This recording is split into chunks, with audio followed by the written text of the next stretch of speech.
Yo, Shuffle Squad, welcome back to a brand new video. Today, I'm going to be counting down the top 5 best cards within Lost Origins. This set has a lot of game-changing new cards with the Lost Zone mechanic coming back that actually they've utilized a lot better than in the past. Lost Zone does introduce a lot of really cool new combos, and of course, some of the new V-Star Pokemon are also pretty darn powerful coming out in the brand new set. There's a lot of cards, and I'm excited. It does come out this Friday, so it's coming out very, very soon, and I thought I would do a top 5 video just ranking what I think are the 5 best cards in the set. If you all are going to go on to enjoy the video, leave it a like in the video and subscribing down below if you have not subbed to the channel yet. Would be greatly appreciated. Also, leave a comment down below. What are your favorite cards in Lost Origins? What do you think is the best card in Lost Origins? I would love to hear down in the comments below. Also, if you're going to get any cards, you can get them over at Atlas Collectibles. And of course, if you do get anything at the checkout, you can use the discount code TSS12 for a 12% discount on your purchase, which is a lot to save. So if y'all want to get any cards or anything, get them at Atlas down below. TSS12, 12% discount. It's a lot of money to save. Let's get into that top 5 now.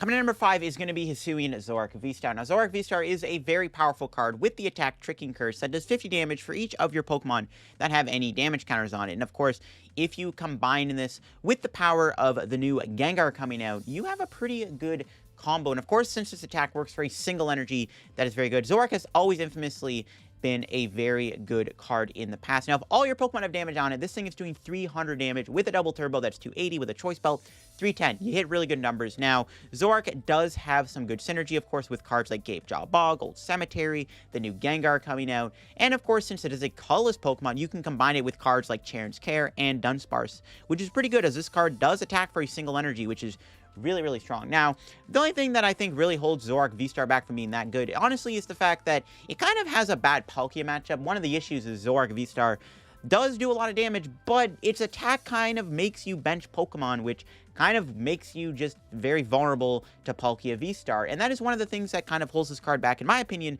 from being truly that good, is its Palkia matchup is just a little too shaky. And I think that Palkia will still probably be the best deck in the format going into Lost Origins, and I think with all these new big 1-hit KO cards coming out, like another V-Star that we'll talk about later on, even a new VMAX that is also really good, I think Zoroark kind of struggles with competing with them. Yes, it does have a lot of power with that attack and the ability to play it with Dunsparce and Charon, which is underrated, and the new Gengar makes it really easy to chain this card.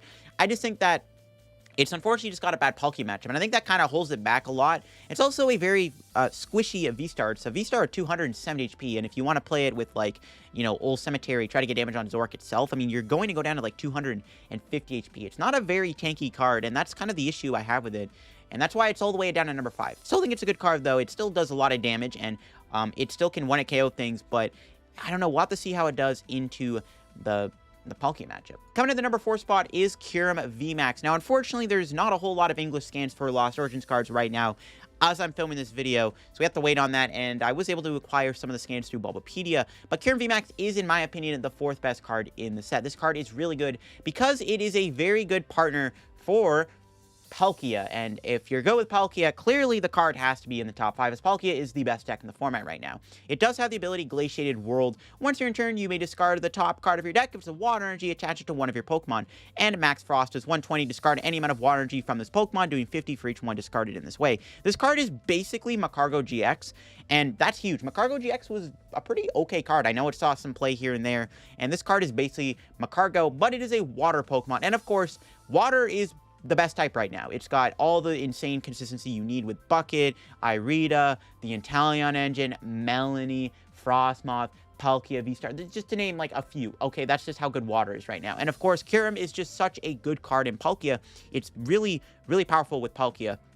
Can also be good by itself, or even with Ice Rider, Calyrex, VMAX. There's a lot of ways to play Kyurem VMAX, and it's actually doing pretty good in Japan right now with Palkia, from what I hear, and that's why I had to put it on the top 4. Just being good with Palkia should put you in a top 5 list, because Palkia is the best deck right now. And that's one of the reasons why I put this over Zoroark. Zoroark is good, but Zoroark has a pretty rough time against Palkia because his attack feeds into Palkia's Subspace Swell. Kyurem has to be in the top 4, and I think that it definitely will be a very good card. It's also a pretty good, like, game finisher with Palkia. Again, the attack allows you to do infinite damage, and you can kind of build this thing up with energy and just max Frost for a ton of damage and take a big 1-hit KO in the later game, which can be good. This can fix matchups where Palkia sometimes just can't hit the high numbers, especially if your opponent is able to play around subspace well. But yeah, I think Kyurem VMAX is a very good card, and it might replace Ice Rider Calyrex VMAX for the best VMAX Palkia partner going into the next format. And coming in at the number 3 spot is Comfey. You're probably thinking, wait, Comfey, the number 3 spot? No shot you put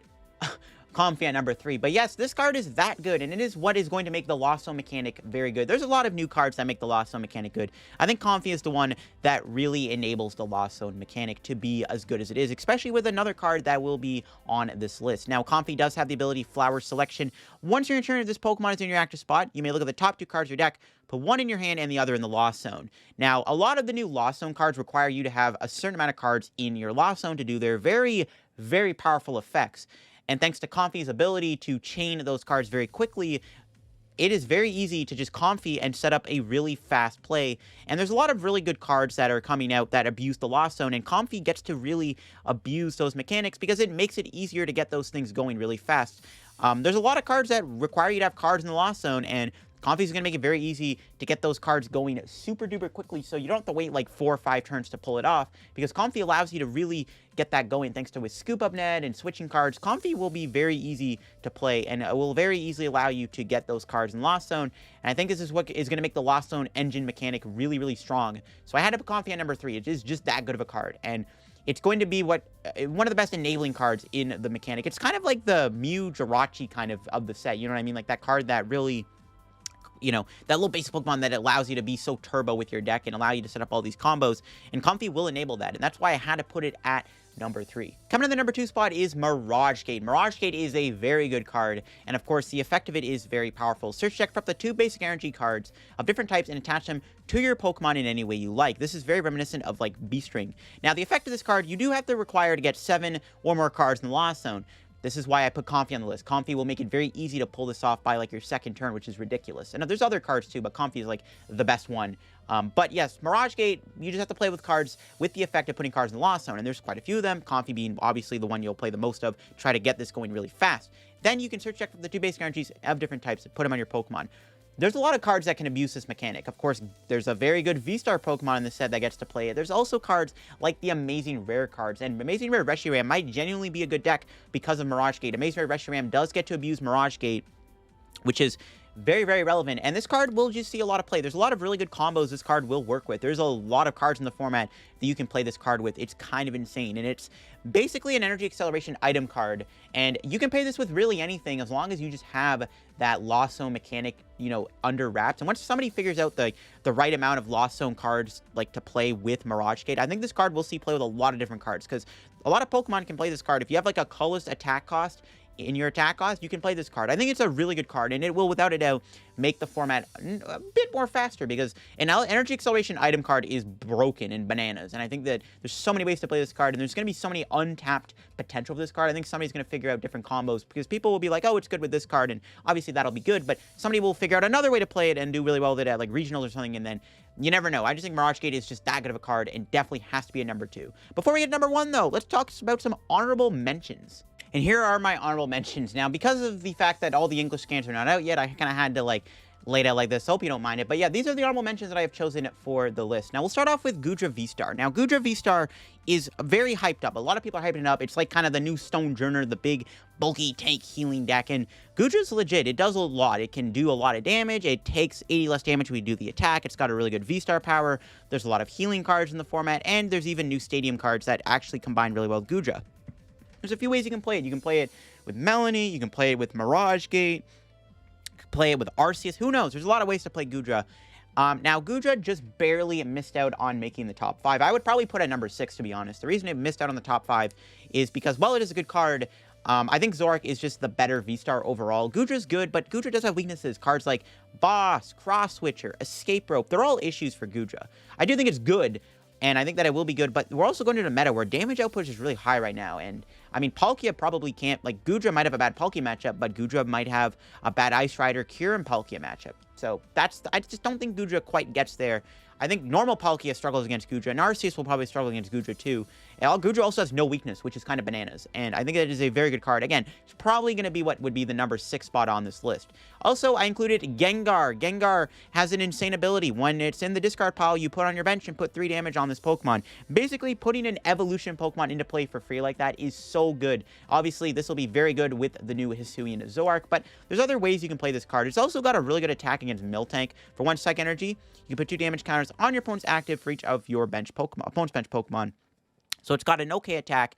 Being able to be put into play for free is insane. It's basically like Giratina, right? Like the Giratina from, you know, what was it? Lost Thunder, I think it was. Like, that was already a really good card. And being able to, like, infinitely reuse Gengar like that is so good. And I think there's going to be untapped potential for that ability alone. And then I've chosen Drapion V, ? Is kind of my theory behind this. Everyone's hyping Drapion up as the best anti-Mew counter, and I'm not sold on it yet. It does have a very good ability where the attack of this Pokemon's attack cost will be 1 colorless less for each of your opponent's single strike, rapid, or fusion Pokemon in play. So against Mew, they'll have a full board of, you know, Fusion Strike Pokemon, meaning that Drapion can attack for no energy, which is kind of insane. Now, it is a dark Pokemon that can 1-hit KO Mew with a Dynamic Tail that does 190, 60 damage to one of your Pokemon. Not a big deal. The reason I don't know if this is a good counter to Mew is Meloetta still exists. Now, I think that the new Mew deck that doesn't use Meloetta actually will take a big fat L to Drapion. And, of course, Drapion is kind of iffy because if you end up starting with it, it's really awkward. Sometimes you don't even want it into play, which is kind of awkward. And, of course, if you open up Drapion against Mew, they can always donk you with Meloetta, and they already get the early 2-prize lead, and the math will never work out in your favor anyway. So I'm not too sold on Drapion, but still a pretty good card. You can also use it against, like, Sobble engine decks, which is kind of good, and that's another reason why it could be good. You can punish people for doing Keep Calling or benching too many Sobbles at once, which is nice. So it's definitely not a bad card. I definitely think it's still deserving of an honorable mention.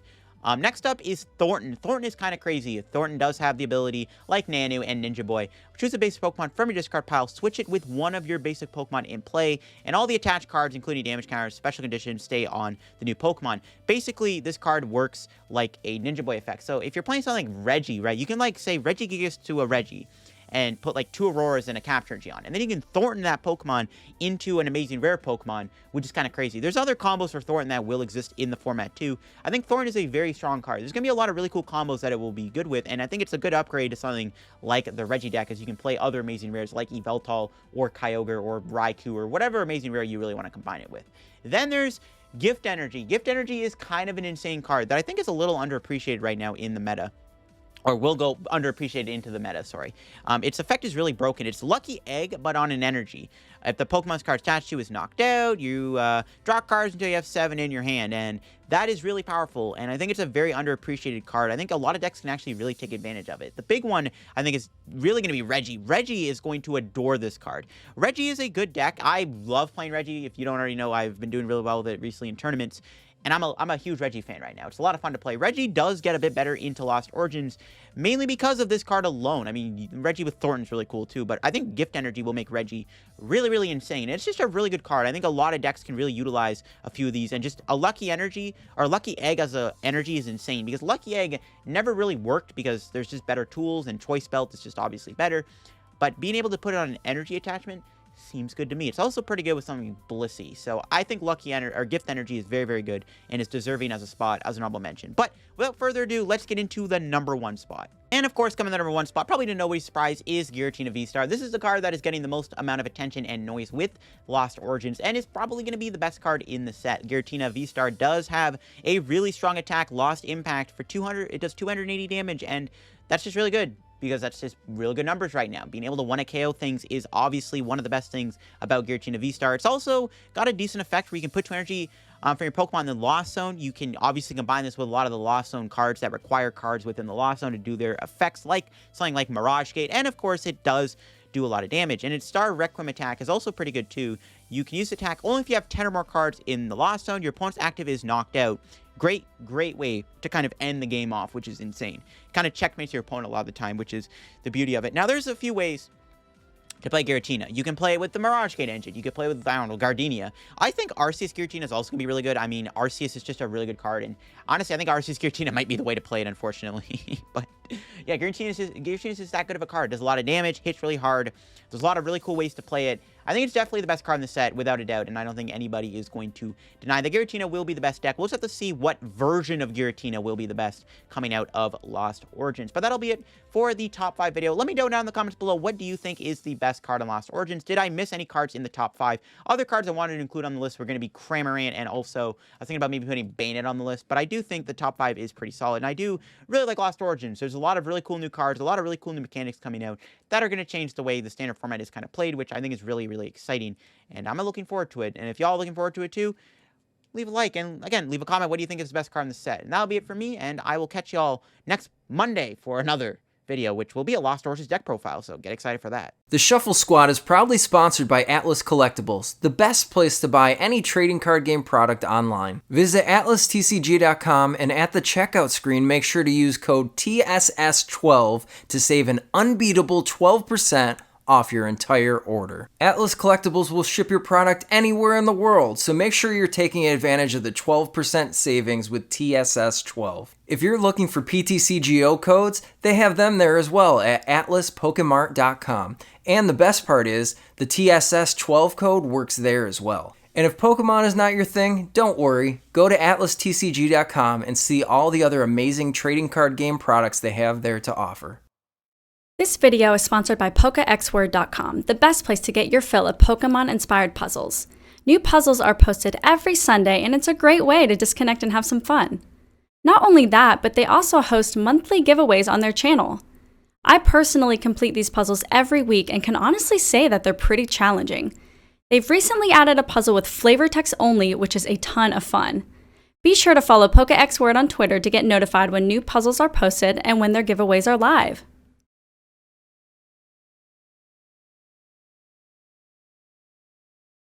Check out the Late Night Series Season 6, brought to you by myself, Zach Lesage, and the Shuffle Squad. We're going to be running a bunch of sick events for the Pokemon community, and they start on August 30th. So one thing you might be noticing here is that there's an EU time and an NA time.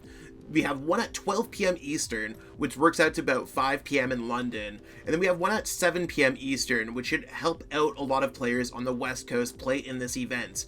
That being said, we still have a lot of cool things going on. Expect similar prizing that we've had for other Late Night Series events. Expect better staffing, expect better tournament experiences, and of course we do have a stream going up for this season as well, and I will be streaming the event on Twitch. That being said, we have the whole season up on the Play Limitless website. Late Night 51 all the way through 70 runs until we hit the Invitational on November 5th. So check that out, sign up today, and support Zach Lesage Events and the Shuffle Squad. See you there. The Shuffle Squad is an organization focused on bringing light to the Pokemon community. We love everything that there is to do with Pokemon, and we hope that you do too.